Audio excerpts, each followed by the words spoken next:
Bem-vindos, meus irmãos e minhas irmãs, à reflexão do Evangelho deste domingo, Mateus 28, de 16 a 20. O Deus conosco se revela na prática da comunidade cristã. Lembramos que hoje celebramos o domingo da festa da Trindade, o Deus único em três pessoas, o Pai, o Filho e o Espírito Santo. No Evangelho de hoje, nós podemos dividi-lo em três momentos importantes. Um relato de aparição.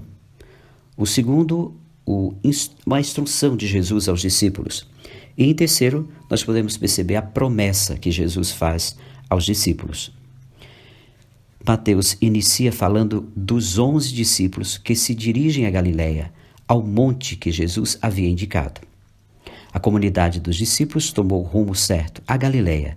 É bom lembrar o que significa para o evangelista essa localização. Para entendê-lo, devemos recordar o início da atividade de Jesus. Ele começa sua missão na Galiléia das Nações. No meio daquela gente pisada e marginalizada, a fim de levar-lhe a boa notícia. Essa boa notícia que é a boa notícia da libertação e da vida do reino. É para lá que os discípulos se dirigem. Mateus fala também de um monte como ponto de encontro de Jesus com sua comunidade. Não se trata de localizar geograficamente esse ponto de encontro. É um monte que recorda a atividade de Jesus. Nesse sentido, o monte é o das tentações, o da transfiguração, mas, sobretudo, o monte sobre o qual Jesus iniciou seu programa missionário, o Monte das Bem-aventuranças. É bom lembrar disso. Contudo, há sempre o risco de não acolher plenamente o significado da prática de Jesus na vida da comunidade. Ainda assim, alguns duvidaram. O verbo duvidar, que é edstesam em grego, ao longo do Evangelho de Mateus, encontra-se somente aqui, onde Pedro duvida e afunda na água.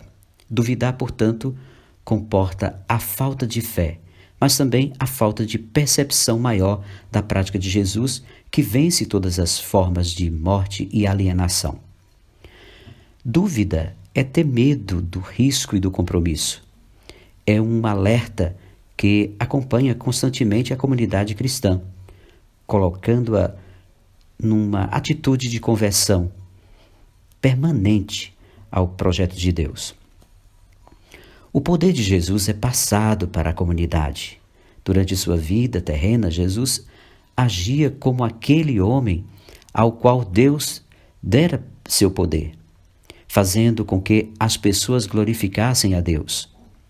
Agora, ressuscitado, possui toda a autoridade no céu e sobre a terra.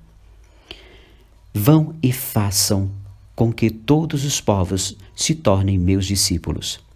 A Galiléia é o ponto de partida e a meta é fazer com que o projeto de Deus alcance a todos, tornando-os povo de Deus, realizando assim a promessa feita a Abraão. Os meios para fazer com que todos os povos se tornem discípulos de Jesus, isso é, capaz de uma prática de justiça que realize o reino, são dois: o batismo, em nome da Trindade, e a catequese, que visa a observância de tudo que Jesus ensinou. Ser batizado em nome da Trindade significa dedicação total, consagração, posse da Trindade a serviço da justiça. Jesus é aquele que caminha conosco. O Evangelho de Mateus termina com uma promessa: eis que eu estarei com vocês todos os dias, até o fim do mundo. Mateus havia iniciado o Evangelho apresentando Jesus como o Emanuel, o Deus conosco, e o conclui mostrando continuamente vivo e presente na vida da comunidade. Jesus não se afasta do mundo. Pelo contrário, firma sua indestrutível presença na história, que é ao mesmo tempo história de Deus e dos homens, a serviço da justiça que traz o reino para dentro da nossa caminhada. Glória ao Pai, ao Filho e ao Espírito Santo,